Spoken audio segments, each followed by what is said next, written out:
They say money talks, but true intelligence whispers.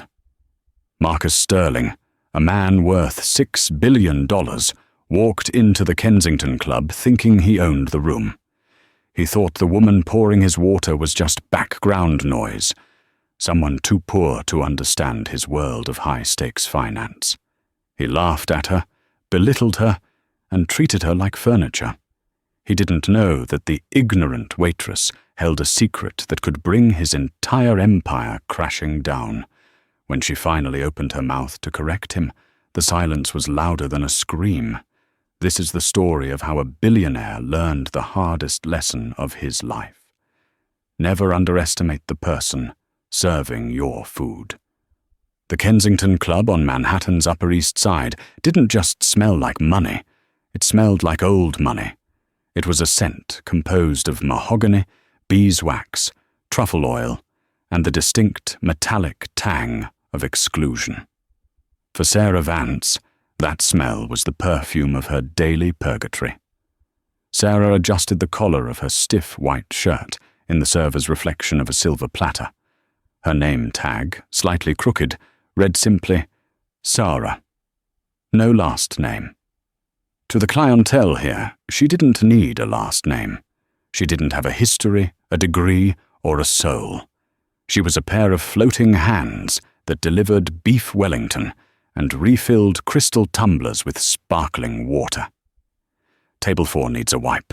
Sterling is coming in 10 minutes.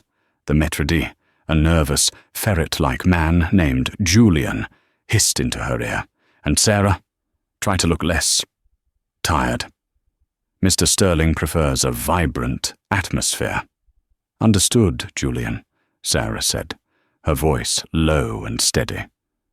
She grabbed a pristine linen cloth and moved toward table 4, the prime spot by the floor-to-ceiling window overlooking Central Park. It was raining outside, a cold, grey New York drizzle that blurred the city lights. Sarah paused for a microsecond, looking at the rain. 3 years ago, she wouldn't have been wiping tables. 3 years ago, she was Sarah Vance, the youngest PhD candidate in the Columbia University Economics Department, publishing papers on algorithmic volatility that professors twice her age cited in their lectures. Then came the diagnosis. Her brother, Leo, acute myeloid leukemia. The insurance cap was hit within 6 months. The savings evaporated in 8. The academic stipend was a joke compared to the medical bills.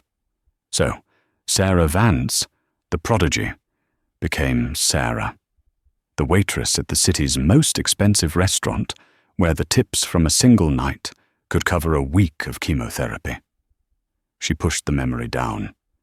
It was a survival mechanism. She wiped the table, aligning the silverware with surgical precision. Fork tines up, knife blade in. The geometry of service. The heavy oak doors at the front of the restaurant swung open. The air in the room shifted.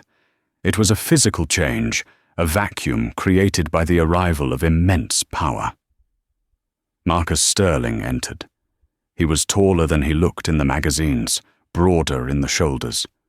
At 42, Sterling was the face of modern venture capital. He wasn't just rich, he was aggressive, a shark in a bespoke suit. He moved with the casual arrogance of a man who had never been told no without firing the person who said it.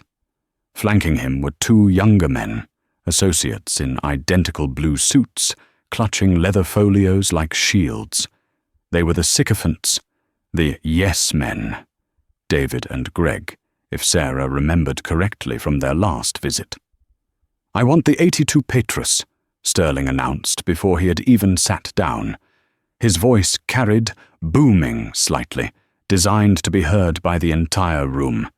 He wanted everyone to know Marcus Sterling was drinking a $5,000 bottle of wine on a Tuesday. Julian scrambled. "Excellent choice, Mr. Sterling, right away." "Sarah?" Sarah stepped forward, her face a mask of polite indifference. "Good evening, Mr. Sterling." He didn't look at her. He looked through her, his eyes scanning the room to see who was watching him. He handed her his coat without breaking eye contact with his associate. "Hang that. Careful with the lining," Sterling said, dropping the heavy cashmere coat into her arms. "So, as I was saying, David, the Asian markets are soft like butter. We short the logistics sector in Kuala Lumpur by dawn." "Brilliant, Marcus," David said, nodding enthusiastically as they sat. "Absolutely brilliant." Sarah moved to the coat check, her jaw set tight. Soft like butter? The logistics sector in Kuala Lumpur was currently undergoing a massive infrastructure overhaul funded by the state. Shorting it now would be suicide unless you had inside information or you were just guessing. She hung the coat and returned to the table. This was the dance. Be invisible. Be quick. Be deaf. "Water," Sterling snapped, tapping his glass. Sarah poured. The water chimed against the crystal. "The issue with the acquisition," Sterling continued, leaning back and spreading his arms, taking up as much space as possible, "is the valuation of the intellectual property. These tech startups, they think an algorithm is worth gold. It's code. It's zeros and ones. I told the board, you don't pay a premium for math. You pay for the user base. Math is cheap. Anyone can do math." Sarah's hand didn't tremble, but her grip on the pitcher tightened. "Math is cheap." "Exactly," Greg chimed in, laughing a little too loud. "That's why you're the boss, Marcus. You see the big picture. The developers are just mechanics." "Mechanics," Sterling repeated, amused. "Grease monkeys of the digital age. I'm buying this company, Nexus, for the user data. Their core algorithm, the so-called adaptive ledger. It's garbage. I looked at the prospectus. It's based on the Black Skulls model, but they forgot to account for the theta decay in a high-volatility environment. Amateurs." Sarah froze. Just for a fraction of a second. He was wrong. He was fundamentally, embarrassingly wrong. She knew the Nexus acquisition. She had read the white paper on the adaptive ledger 2 nights ago on her phone while waiting for Leo's dialysis to finish. It wasn't based on Black Skulls. It was a derivative of the Heston model, specifically modified for cryptocurrency arbitrage. If Sterling treated it like Black Souls, he would miscalculate the risk exposure by a factor of 10. He wasn't just buying a company, he was buying a ticking time bomb if he gutted the math team. "Sarah, wine!" Julian signaled frantically from the sommelier station. She retreated to fetch the Petru. Her heart was hammering against her ribs. "Shut up, Sarah," she told herself. "You are a waitress. You need this job. Leo needs this job. Let the billionaire lose his money. It's not your problem." But it was hard. It was like hearing a musician play a piece of Mozart with the piano completely out of tune. It grated on her mind. She returned with the bottle. She presented the label. Sterling waved a dismissive hand. "Just pour it. I know what I bought." She cut the foil. She wiped the rim. She pulled the cork. The sound was a soft pop that seemed to echo in the sudden silence of the table. "You see," Sterling said, picking up a breadstick and pointing it at David like a weapon. "The volatility index is at 14. Historic lows. That means the options are cheap. We buy the company, strip the assets, and dump the algorithm." "Actually, sir," David hesitated, looking at his tablet. "The due diligence report mentions that the algorithm is the primary asset. If we discard it—" "David," Sterling cut him off, his voice dropping to a dangerous, icy tone. "Are you questioning my read on the market?" "No, Marcus, never. Just the report says. The report was written by lawyers who barely passed the bar," Sterling scoffed. "I know numbers. I feel them. The algorithm is flawed because it assumes a static distribution of risk. It's linear thinking in a non-linear world. It's basic. It's ignorant. He used the word like a slur. Ignorant. Sarah finished pouring the wine. A ruby red stream. She twisted the bottle to catch the drop. Perfect service. "Is there anything else, sir?" she asked quietly. Sterling took a sip of the wine, swirling it in his mouth. He grimaced slightly, then swallowed. "This needs to breathe. It's tight. Decant it next time before you bring it." "I can decant it now, sir," Sarah offered. "Too late. I'm already drinking it." He turned his back on her, dismissing her existence entirely. "So, Greg, draft the offer. Lowball them. Tell them their math is broken." Sarah stepped back. She should have walked away. She should have gone to the kitchen, grabbed a tray of oysters for table 7, and forgotten about Marcus Sterling and his misunderstanding of stochastic calculus. But then he said it. "It's like this Waitress," Sterling laughed, gesturing blindly behind him with his thumb, right at Sarah. "You think she understands why this wine costs $5,000? No. To her, it's just grape juice. She doesn't have the capacity to appreciate the complexity. Just like those developers don't understand the complexity of the market.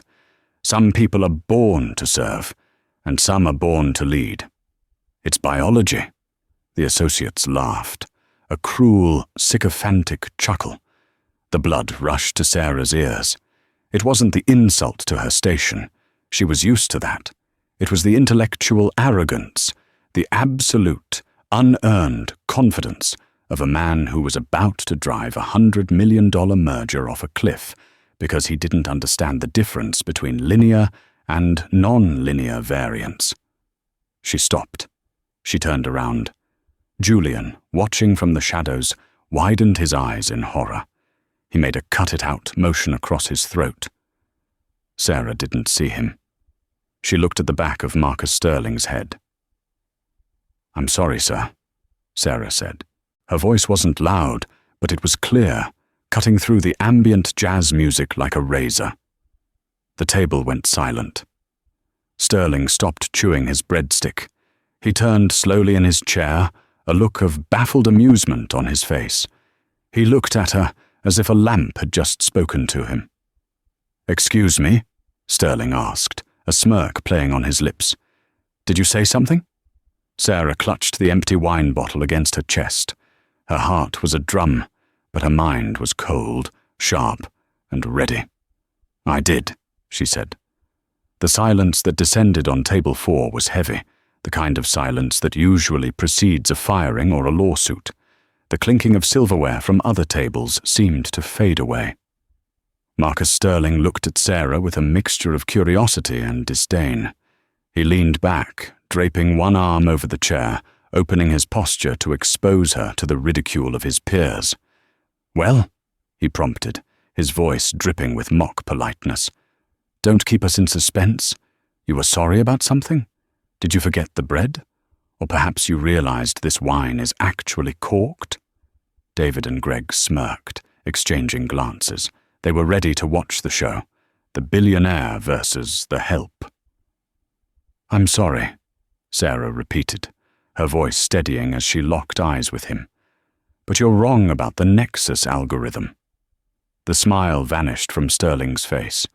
It was replaced by a look of sheer, unadulterated shock.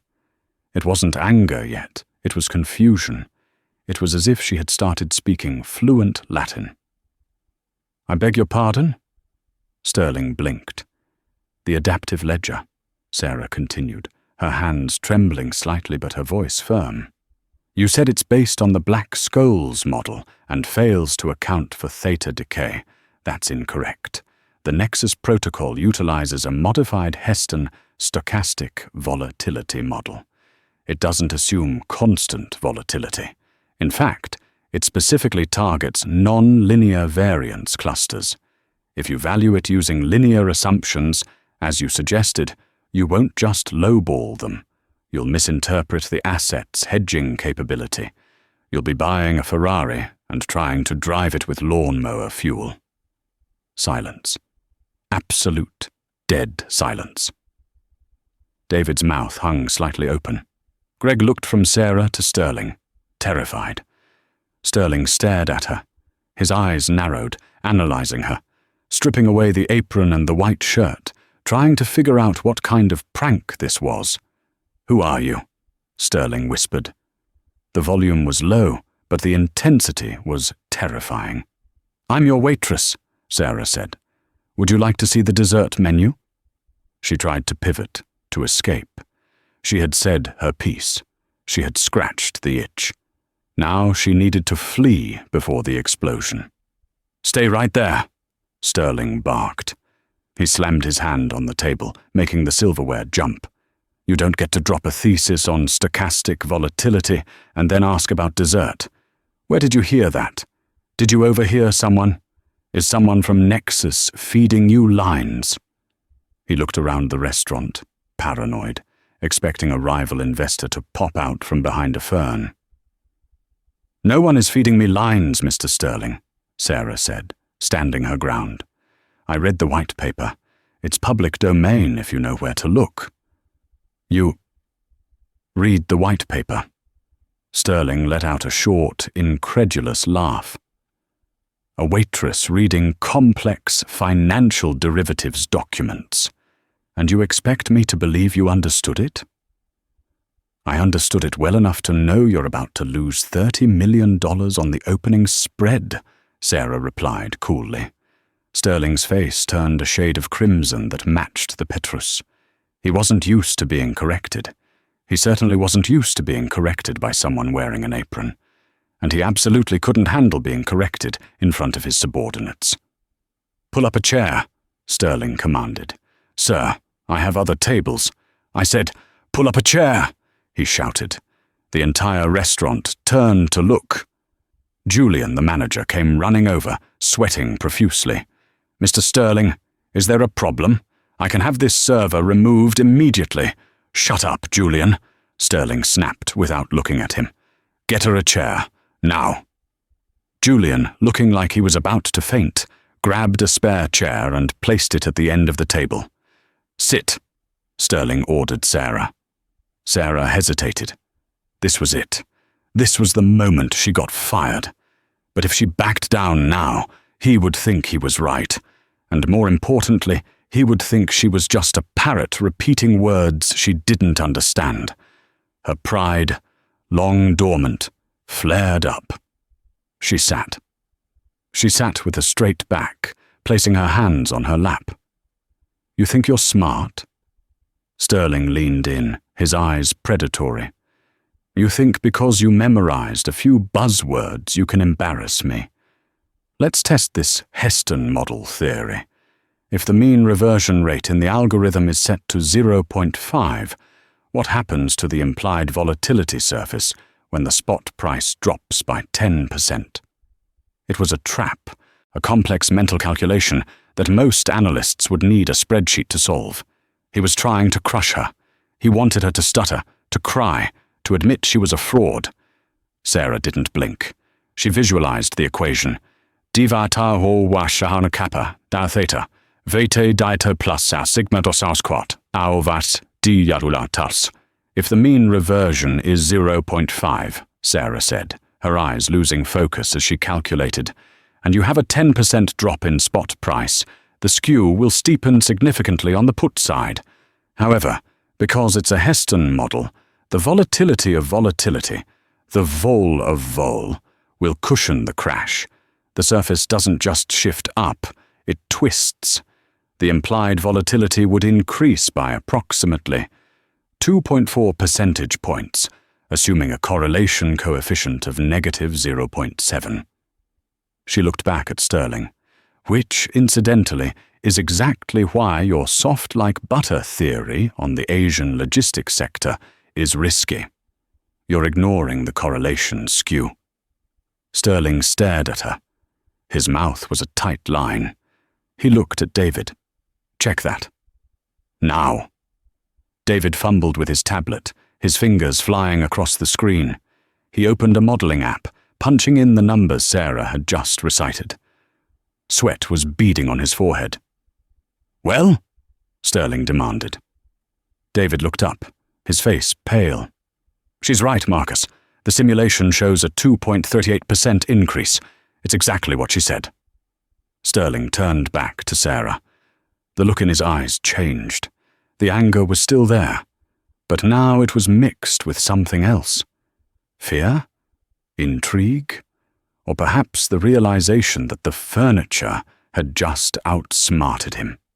"You're not a waitress," Sterling said quietly. "I am tonight," Sarah said, standing up. "Now, if you'll excuse me, Table 7 needs their oysters." She turned to walk away, her heart racing so fast she thought she might pass out. She had won. She had silenced him. "Wait!" Sterling called out. She stopped. "How much do they pay you here?" he asked. "20 an hour. 30? "That's none of your business, sir." "I'll give you $10,000 right now," Sterling said, reaching for his checkbook inside his jacket. 10,000. Cash. Tonight. Sarah turned back. "For what?" "To tell me who you really are, and to admit that you were sent here by Arthur Vance." The name hit Sarah like a physical blow. The color drained from her face.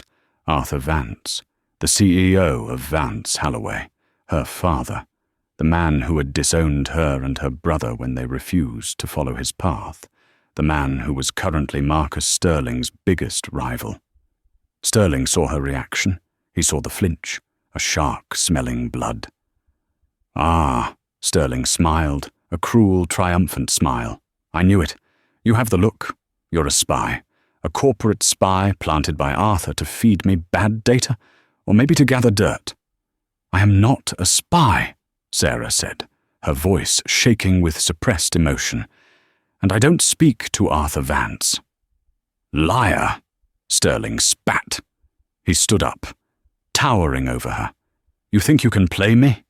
You think you can come into my sanctuary and humiliate me with your little parlor tricks? Julian!" The manager rushed forward again. "Yes, Mr. Sterling?" "Fire her." Sterling pointed a finger at Sarah's chest. "Fire her right now, and throw her out. If I see her face in this building again, I will buy this restaurant just to bulldoze it." "Sarah," Julian said, his voice trembling, "get your things, go, now." "But," Sarah started. "Now!" Julian screamed. Sarah looked at Sterling. He was smirking, adjusting his cuffs, his victory secured. He had used his money to crush the truth because the truth was inconvenient. She untied her apron. She didn't cry. She wouldn't give him that satisfaction. She folded the apron neatly and placed it on the table next to the $5,000 wine. "You're right about one thing, Mr. Sterling," she said softly. "Math is cheap. But integrity? That's something you can't afford." She turned and walked out of the gilded cage into the cold grey rain, leaving Marcus Sterling wondering why, for the first time in years, he felt like the poorest man in the room. The rain that night didn't wash away Sarah's anger. It froze it. She stood outside the service entrance of the Kensington Club, soaking wet, holding a plastic bag containing her street clothes and a half-eaten roll she'd saved from the bread basket. She had exactly $84 in her bank account. Leo's next medication copay was $112. The math was simple. It was brutal. It was a linear equation with no solution. She took the subway to Queens, the screech of the metal wheels on the tracks, sounding like the chaotic screaming in her own head. When she arrived at the cramped one-bedroom apartment she shared with Leo, the smell hit her first, antiseptic and stale soup. Leo was asleep on the couch, wrapped in 3 blankets despite the heater rattling in the corner. He looked translucent. The chemo was eating the cancer, but it was eating him too. Sarah sat at the tiny kitchen table, her wet hair dripping onto the formica. She pulled out her phone. She had 1 missed call from a blocked number, probably a debt collector. She ignored it. She opened the banking app again, refreshing the screen as if hoping a glitch would add a 0. It didn't. She had been fired for being right. That was the irony that twisted in her gut like a knife. She hadn't been fired for incompetence or theft. She had been fired because a man with a net worth of $6 billion couldn't handle the fact that a woman in an apron understood the Heston model better than he did. Meanwhile, 70 blocks south, in the penthouse office of Sterling Capital, the air conditioning was set to a crisp 68 degrees, but Marcus Sterling was sweating. It was 3 days after the incident at the restaurant.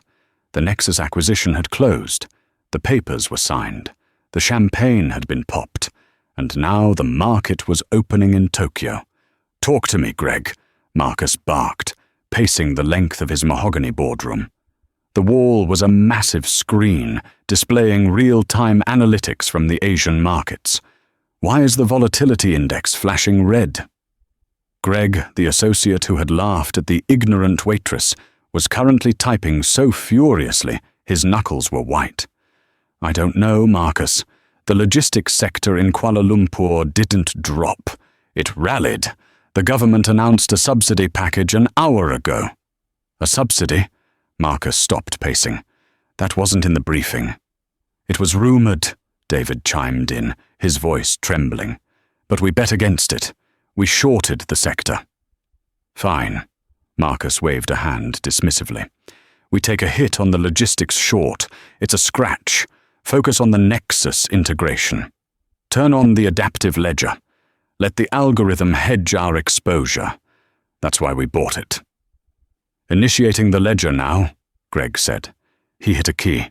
On the screen, a new graph appeared, a blue line representing their capital, and a green line representing the algorithm's hedging strategy.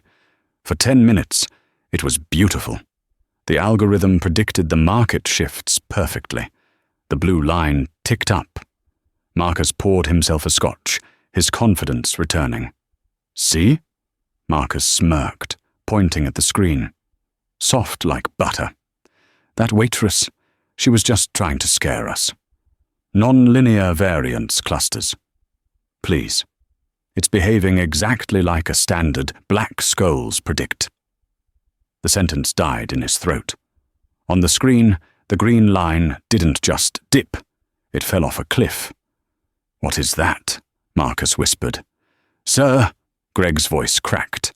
"The spot price on the yen carry trade just dropped by 8%. The algorithm, it's not hedging." "Why isn't it hedging?" Marcus roared. "It's doubling down," David shrieked. "It's buying puts. It's interpreting the crash as a volatility spike and selling into the dip. It thinks the volatility is constant." "The skew!" Marcus screamed, the memory of Sarah's voice flooding his brain. "The surface doesn't just shift up, it twists. Turn it off." Marcus threw his glass against the wall. It shattered, amber liquid dripping down the silk wallpaper. "Kill the program." "I can't!" Greg yelled, frantically mashing keys. "The latency lock-in is active. It has to complete the trade cycle. It's the theta decay. It's eating the margin." They watched in horror. It took 45 seconds.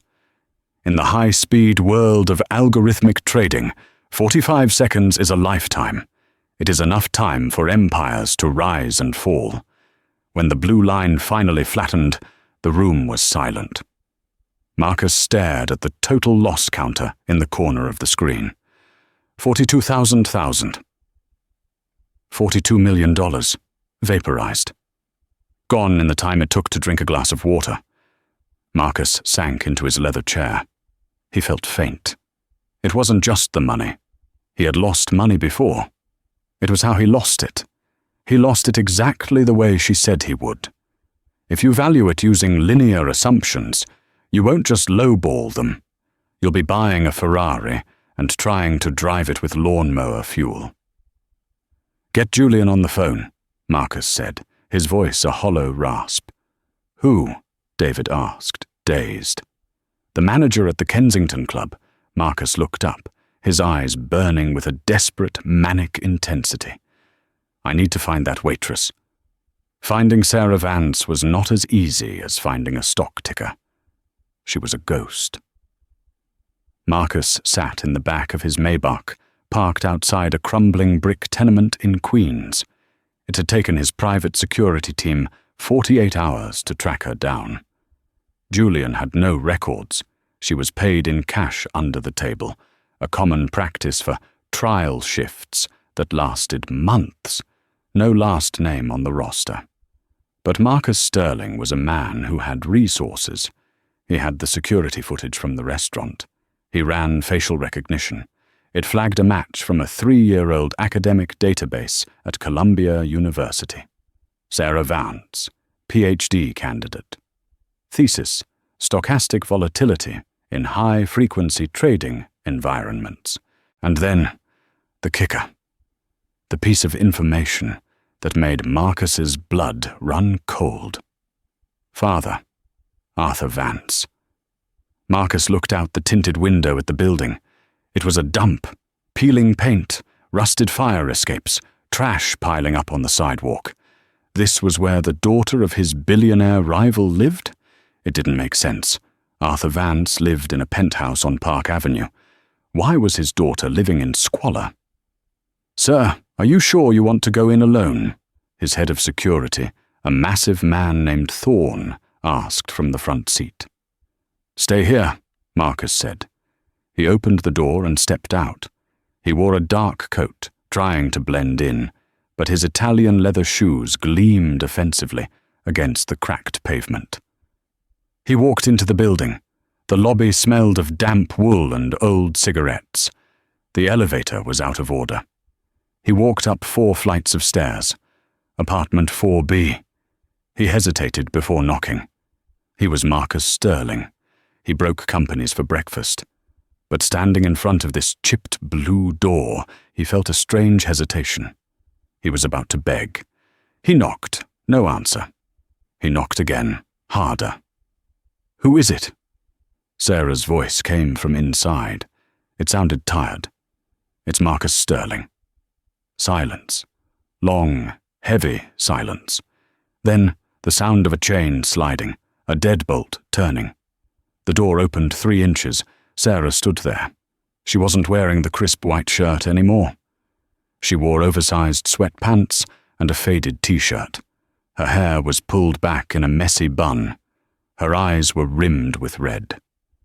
"You have 5 seconds to leave before I scream," she said. "I need to talk to you," Marcus said, wedging his expensive shoe in the doorframe. "It's about the algorithm." "I told you," Sarah said, her voice devoid of satisfaction. "I told you exactly what would happen." "You did," Marcus admitted. It tasted like ash in his mouth. "I lost $42 million yesterday." Sarah didn't blink. "Good. I need you to fix it." "Fix it yourself. You have a room full of Ivy League analysts." "They don't know the math," Marcus said, his voice rising slightly. "They treat it like a textbook problem. You saw the twist, the volatility skew. You saw it in your head." "I'm busy." Sarah tried to close the door, but Marcus pushed back. "I know who you are, Sarah Vance," he said. Sarah froze. The door stopped moving. "I know you're Arthur's daughter. I know you were a prodigy at Columbia. And I know you dropped out 3 years ago." Marcus lowered his voice. "I want to know why." Sarah opened the door fully. Her expression wasn't angry anymore. It was resigned. She stepped back and gestured for him to enter. The apartment was shocking. It wasn't just poor. It was a medical bunker. Boxes of saline solution, sterile pads, and prescription bottles lined the shelves. In the corner, on a worn-out sofa, a young man lay sleeping, hooked up to a portable IV drip. Marcus stared at the young man. He looked like a male version of Sarah, but gaunt, his skin paper-thin. "That's Leo," Sarah said quietly, walking over to check the drip. "My brother. Acute myeloid leukemia. Resistant strain." "And Arthur?" Marcus asked, looking around the destitute room. "Where is your father in all this?" Sarah laughed, a bitter, sharp sound. "Arthur Vance doesn't believe in sickness. He believes in weakness. When Leo got sick, Arthur told him to toughen up. When Leo didn't get better, Arthur accused him of being a drain on the family legacy. He gave us a choice: send Leo to a state facility and forget he exists, or leave the family. I chose to leave." Marcus was silent. He knew Arthur Vance was a ruthless businessman. But this was monstrosity. "So you gave up your PhD, your life?" "I needed cash immediately, liquid assets. Arthur froze our trust funds. I couldn't wait for grants. I started waiting tables because the tips were instant." Sarah turned to face him. "Now you know. Are you happy? You can tell your friends that Arthur Vance's daughter is cleaning up crumbs to buy chemotherapy." Marcus looked at the woman. He saw the fire in her eyes, the protective stance she took in front of her sleeping brother. He felt a pang of something he hadn't felt in years. Respect. "I don't want to tell my friends," Marcus said. "I want to hire you. I'm not a waitress anymore. I don't want a waitress. I want a quantitative strategist. I want you to run the Nexus division." Sarah scoffed. "You think I'd work for you? You're just like him. Arrogant. Blind." "I am arrogant," Marcus admitted. He took a step forward. "And I was blind. But I just lost $40 million because I didn't listen to you. That tends to open a man's eyes." He reached into his jacket pocket and pulled out a checkbook. He unscrewed a fountain pen. "The doctors," Marcus said, gesturing to Leo. "Who is the best specialist in the city?" "Dr. Orris at Mount Sinai." Sarah's breath hitched. "Dr. Orris doesn't take insurance. The consultation alone is—" "I'm on the board at Mount Sinai," Marcus said. He scribbled on the check. He ripped it out and placed it on the uneven kitchen table. It was a personal check, made out to Sarah Vance. The amount line was blank. "Write the number," Marcus said. "Whatever it costs to get Leo the treatment he needs. Private room, experimental trials, everything." Sarah looked at the check.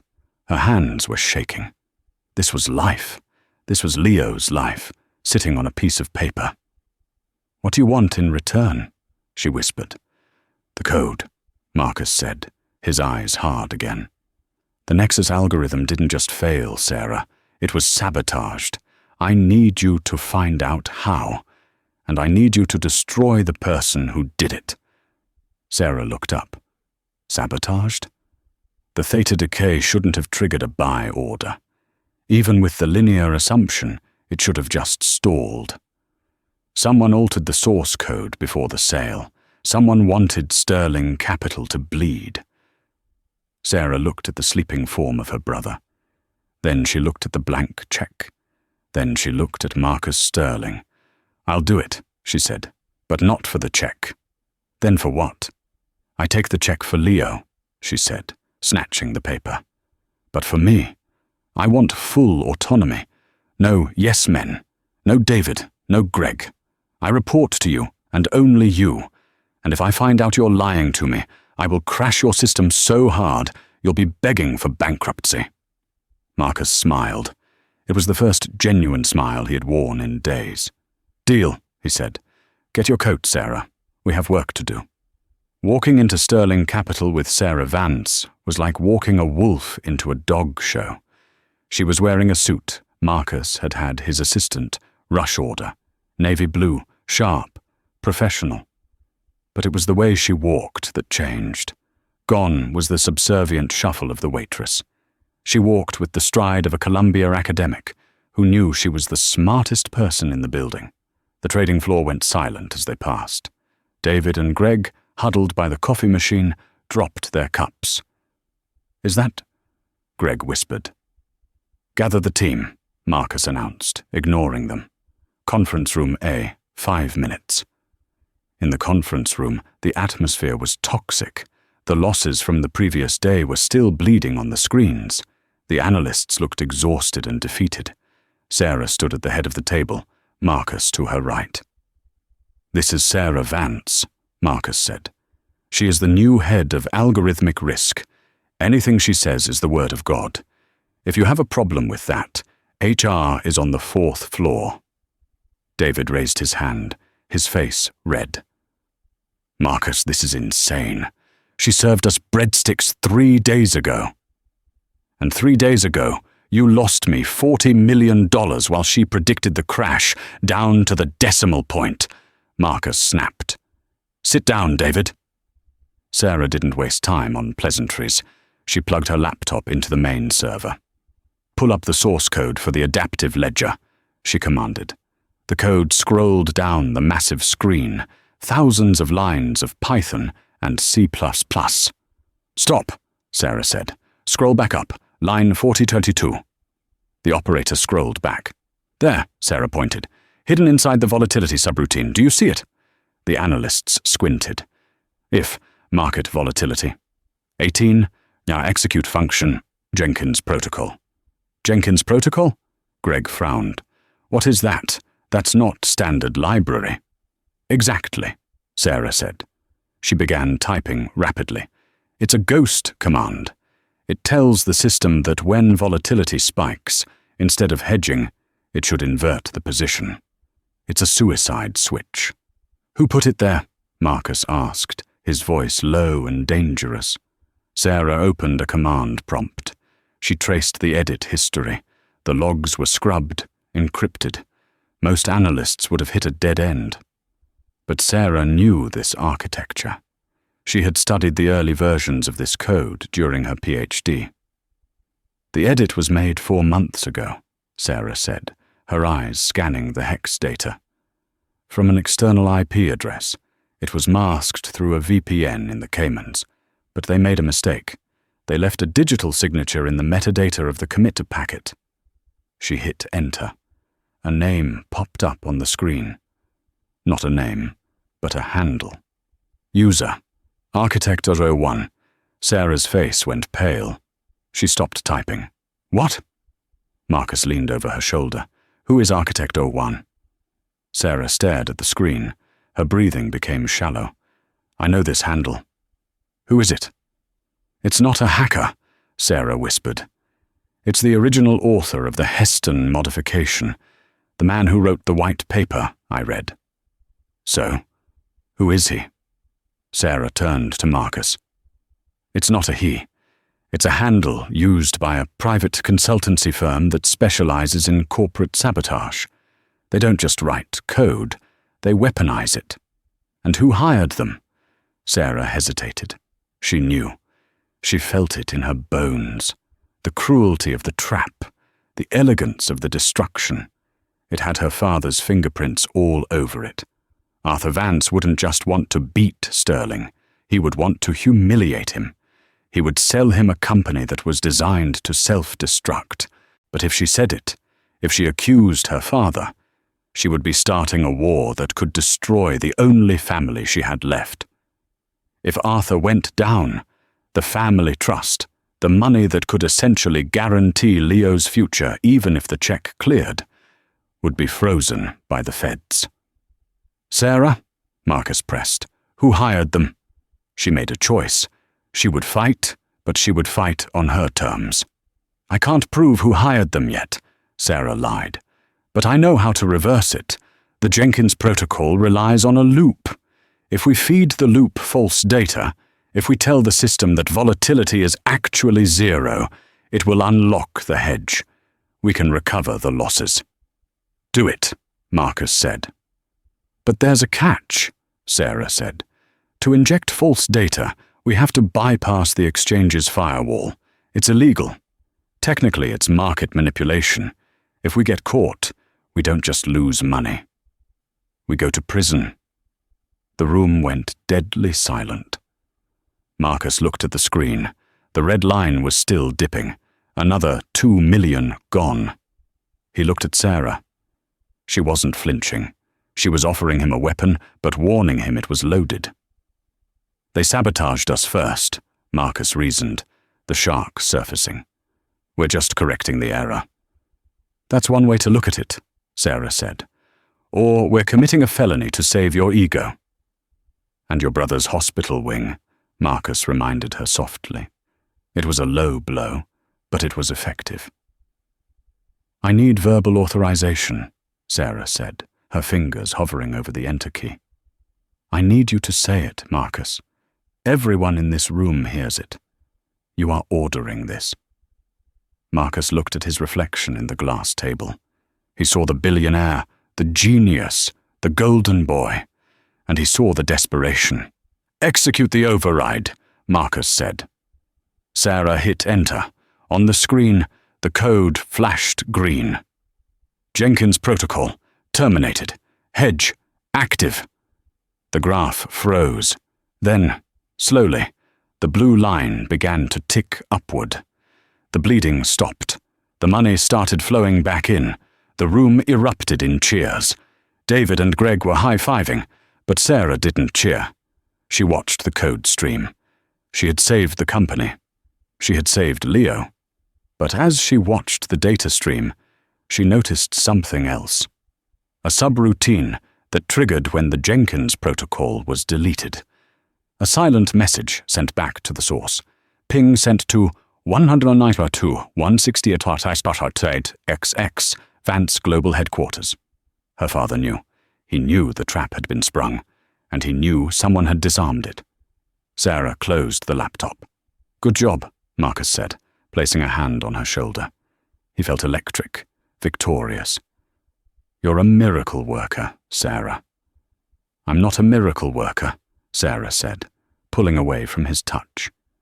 I'm just a mechanic, and I think we just started a war. Let them come, Marcus grinned, intoxicated by the win.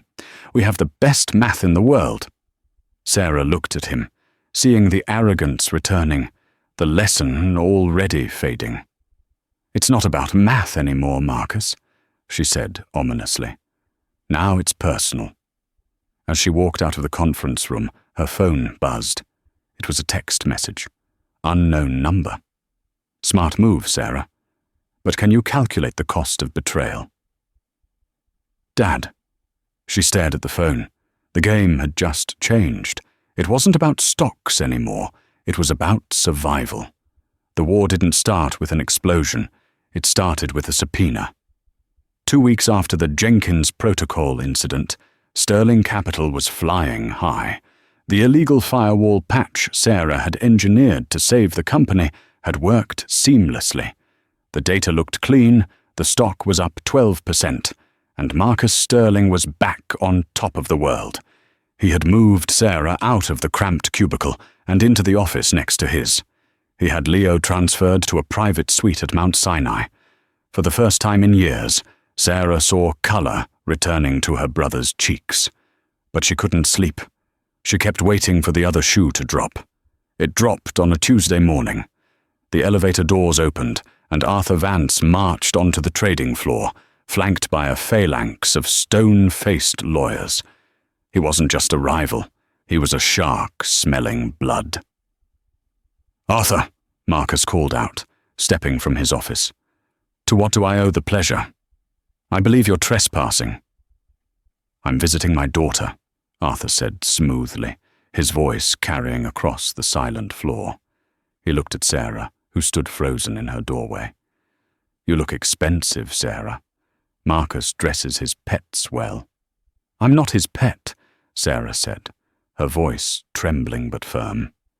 I'm his partner. Arthur chuckled and signaled a lawyer, who produced a thick document. My team analyzed the trading logs from the 14th. We found the anomaly, the firewall breach that forced the exchange to misread volatility data. That is a federal crime, Marcus. Market manipulation, wire fraud, 20 years in prison. The color drained from Marcus's face. I have a proposal, Arthur continued, tapping his cane on the floor.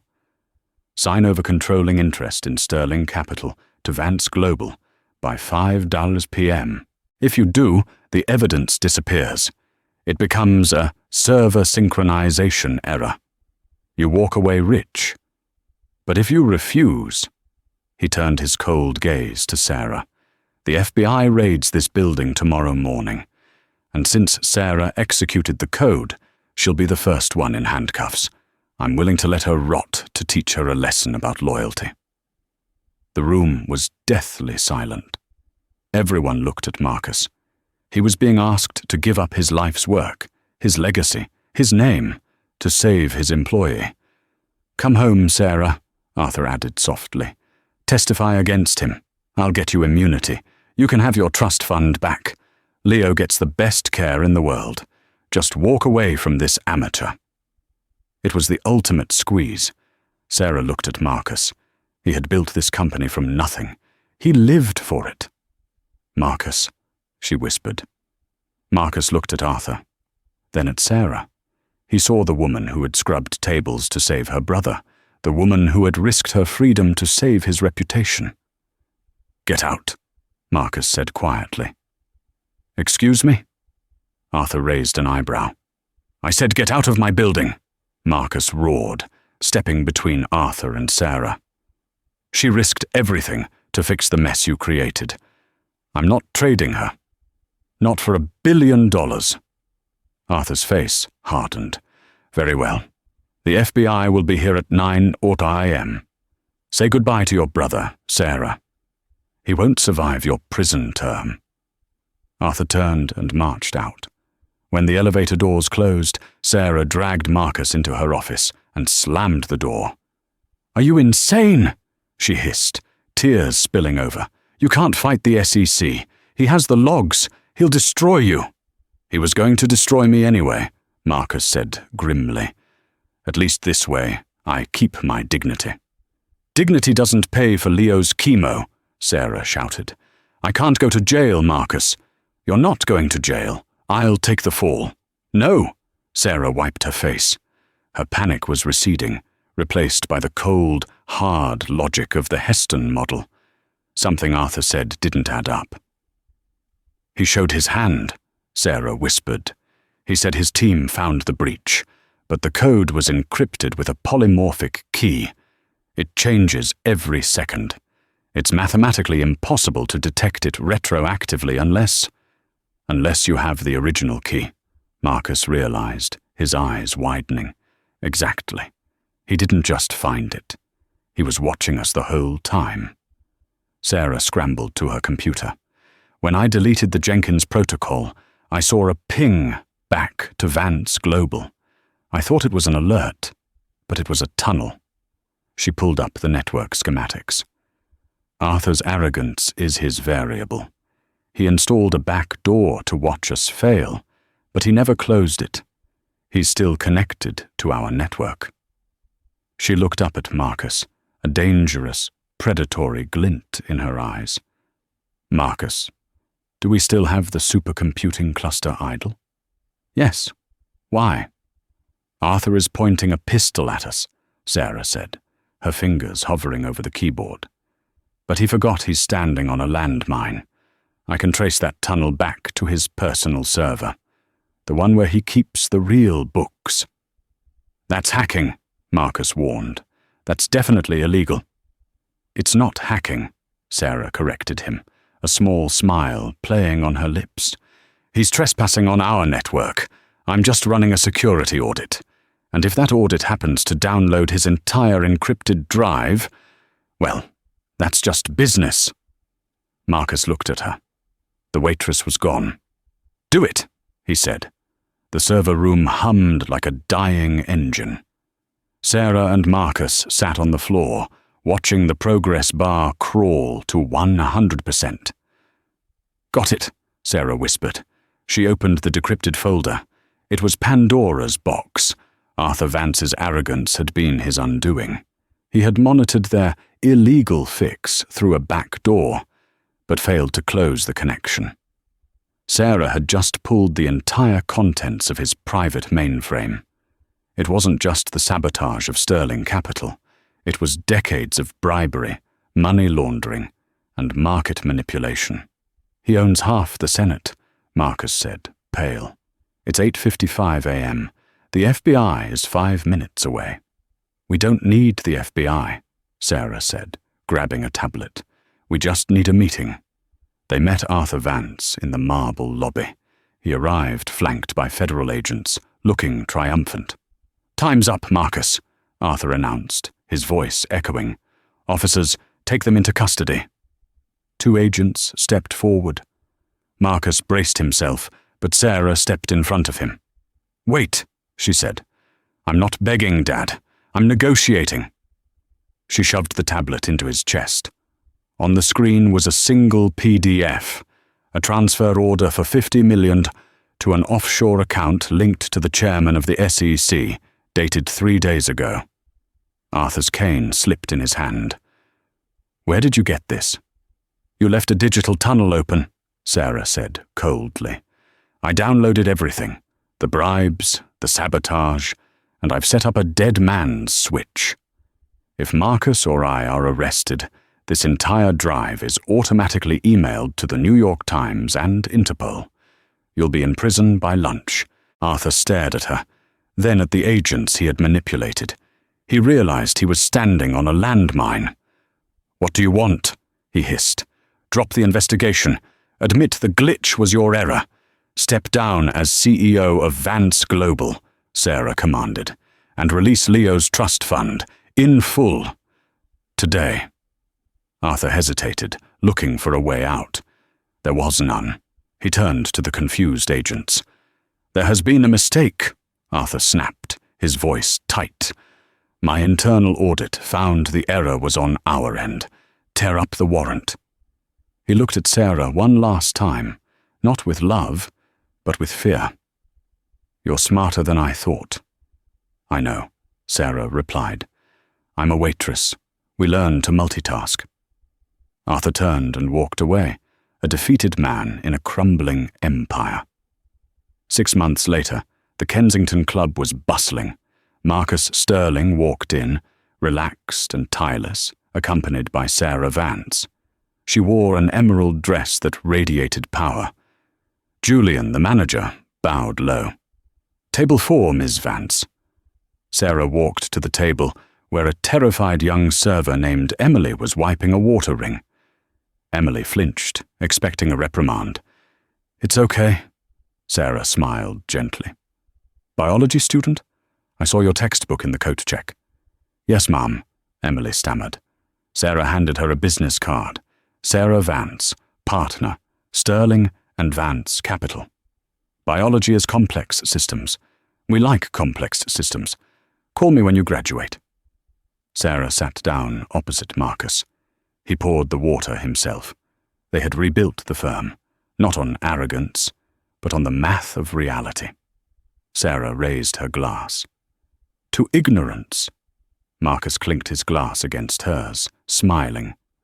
To being corrected. They drank, and for the first time, the smartest person in the room was the one who knew exactly what the wine was worth. And that, ladies and gentlemen, is the story of Sarah Vance, a woman who proved that your value isn't determined by your bank account, your title, or the uniform you wear. Marcus Sterling thought he was the master of the universe, but he learned the hard way that true power lies in knowledge, integrity, and the resilience of the human spirit. Sarah didn't just correct a billionaire's math, she corrected his soul. It's a reminder to all of us. Treat everyone with respect. The person you overlook today might be the only one who can save you tomorrow. Never underestimate the quiet ones. If this story gave you chills, if you cheered for Sarah and Leo, do me a huge favor. Smash that like button right now. It helps the channel grow and lets us bring you more powerful stories like this one. Did you think Marcus deserved a second chance? Or should Sarah have let him fall? Let me know in the comments below. I read every single one. And if you haven't already, hit subscribe and ring that notification bell so you never miss an upload. We have an even crazier story coming next week about a homeless man who, well, You'll just have to wait and see. Thanks for watching, and stay humble.